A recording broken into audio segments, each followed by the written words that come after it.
If I can have your attention here in the Media Center, we'll continue on with today's Monster Energy NASCAR Cup media availability, and we're joined by Chase Elliott, driver of the number 24 Napa Chevrolet for Hendrick Motorsports. And Chase, you're coming here into this middle race of the round of 12. Your team seems to have a lot of momentum, and it seems to be picking up week after week after week. What's been behind that resurgence of this team and kind of the progress you've made going forward? Yeah, I don't necessarily think it's one thing. I think that it's been a combination of a bunch of things. I think our cars have been better. I think our execution of races have been better. Our pit stops have been better. You know, it takes everything to have a full, complete day. So I don't think it's one thing. I think that luckily just a lot of things have been working good over the past few weeks, and hopefully we can carry it forward. And we're gonna have to have a shot. Okay, we'll open the floor for questions. If you have a question, please raise your hand. We'll get a wireless microphone to you. We'll start with Claire, and we'll go to Mr. Hummer. Claire Beelang, Sirius XM NASCAR Radio. We were talking with some of the drivers who are veterans of restrictor plate racing, are very, very good at it, talking about how tough it is when you first learn it. How did you learn how to restrictor plate race, which a lot of it you have to do on the job, and how tough or terrifying or kind of frightening was it to learn while you were doing it? Yeah, it's definitely it's a unique style of racing. It's something that, we don't do a ton.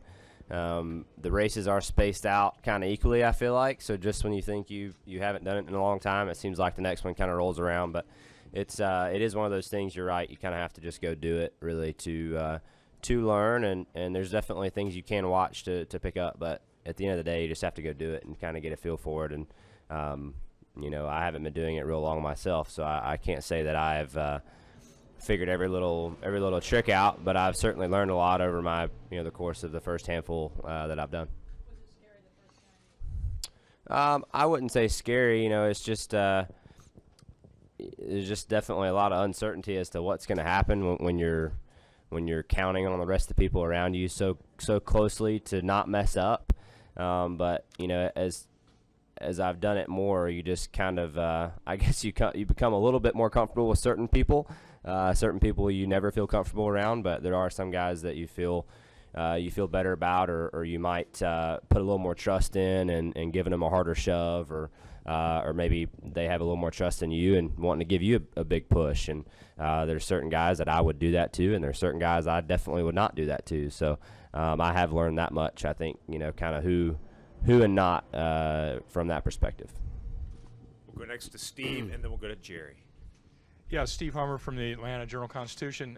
Chase, there's a line from a certain movie that's said here that says, "If you ain't first, you're last." Have you come to look at life in those kind of terms as well? I mean, could I get another one? I don't know. I think it's. We're not to that point of the playoffs yet. I don't think. I think that consistency can still carry you forward right now with where we are. But it's there is going to come a time where you're going to have to win to either win it all at Homestead probably, or depending upon how you get through this weekend, what you're going to have to do next week at Kansas to get through. So I don't think we're in that position yet, but we'll see. And if I could, different question. The Elliots certainly have their own history here, but in these last few years, how much have you come to know about the Earnhardt legacy at Talladega? Yeah, well, I think anybody who follows NASCAR is going to be aware of that, and I have come and watched a lot of these races before, and obviously with Dale's success, I think people enjoy coming here to watch that and know that he's going to have a great shot to win the race. And he's a lot of people's favorite driver. So when you go somewhere and a guy's really good at a racetrack, that's probably one that you'd want to go watch. But to be a spectator and to watch and to see how fired up the people get in the stands when Dale makes a cool move or takes the lead of the race is definitely something that'll give you chills just to see that. And I can certainly have a lot of respect for it. And Dale's no slouch at plate racing, and he never has been, and he's going to be certainly going to be a threat this weekend. We'll go to Jerry, then to Bob, then to Lee and Jeff. Jerry Jordan, KickingTires.net, PRN. With the stage racing here and the extra points that you can earn, how will that play out with this being a playoff race? And what will you guys do? How will you strategize it late in each stage to optimize those points? I don't know that you can just form a plan late in the stage and expect it to work out for you, but I do think that the stage points are very important, and especially for us, we're at a pretty big deficit starting each round, not having a lot of the bonus points that some other guys have, and the stages are really our only way of catching up, and that's kind of something that we have looked at, and everybody else is looking at too. So the stages are important. No, it's probably not worth wrecking yourself to get some stage points, but if you can make it work and get some, great. But ultimately, I'd still like to be a part of the event when it's over. Okay, and one follow-up. You just spent 2 days and several hundred laps testing at Martinsville. Can you talk about your takeaway from there and how that'll prepare you for later in the playoffs? Yeah, I really was excited to go to Martinsville and test, as bad of a place as it's been aside from the spring for me, and went there and was really looking forward to getting some laps, and glad we did, but it was definitely still a struggle of a couple days for me. I felt like never really found very good rhythm, and what I felt like I had learned in the spring didn't really seem to come back and work the same as it did at the test. So I think our cars are good, and I don't think that's the issue. You just got to find that rhythm, and that's such a rhythm racetrack, and spent a lot of, like you said, we ran hundreds and hundreds of laps, and unfortunately never clicked for me like it did. So hopefully it will when we go back, and I think we learned some things, if nothing else. And I certainly picked up on a couple things. Had Jeff there, trying to help me as much as he can, and tried to lean on him for that. And again, I hope when we go back we'll be prepared and it'll work out. Go to Bob, then to Lee, then to Jeff. Bob Pockris, ESPN. Dale Jr. has talked in the past about how paint schemes tend to motivate him. If he has a really cool one, he feels like he wants to do better. He talked this week about having the visor cam and how he wants to put on a show for the fans so that they have something to watch. Is he just a different breed, or do all the drivers like the show? And what's been your kind of reaction to working with him and seeing those type of things motivate him? Yeah, it's a good question. I think some people probably care about some of that stuff more than other people. I think some people are probably more interested in just running good or whatever motivates them, I guess, is what they is what they're going to find. So hey, if a guy likes paint schemes and likes the helmet cam and that motivates him to go and to find that next little bit, then great. I think everybody has to find that extra motivation each week, and whatever it is for you, great. And I have no issues with that. But I don't necessarily think he's a different breed. I just think if that's his way of finding motivation, then that's great. And I'm sure the fans will enjoy seeing his perspective of the race this weekend.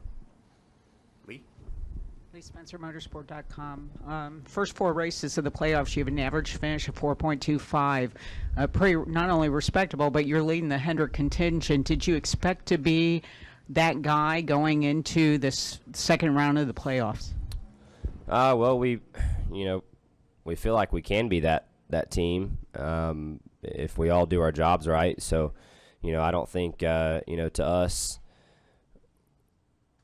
Again, we knew that coming in we could run well, and we can do it. And if all things are clicking right, then there's no reason not to. And certainly to be amongst the top teams, you're going to have to, or to be the top team, you're going to have to beat your teammates too. That they count as well. So I feel like we can run with them and run with anybody on a good day. Ryan Newman got all the way to second in the points by not winning a race. You think you can under this playoff format that you could possibly do that this season?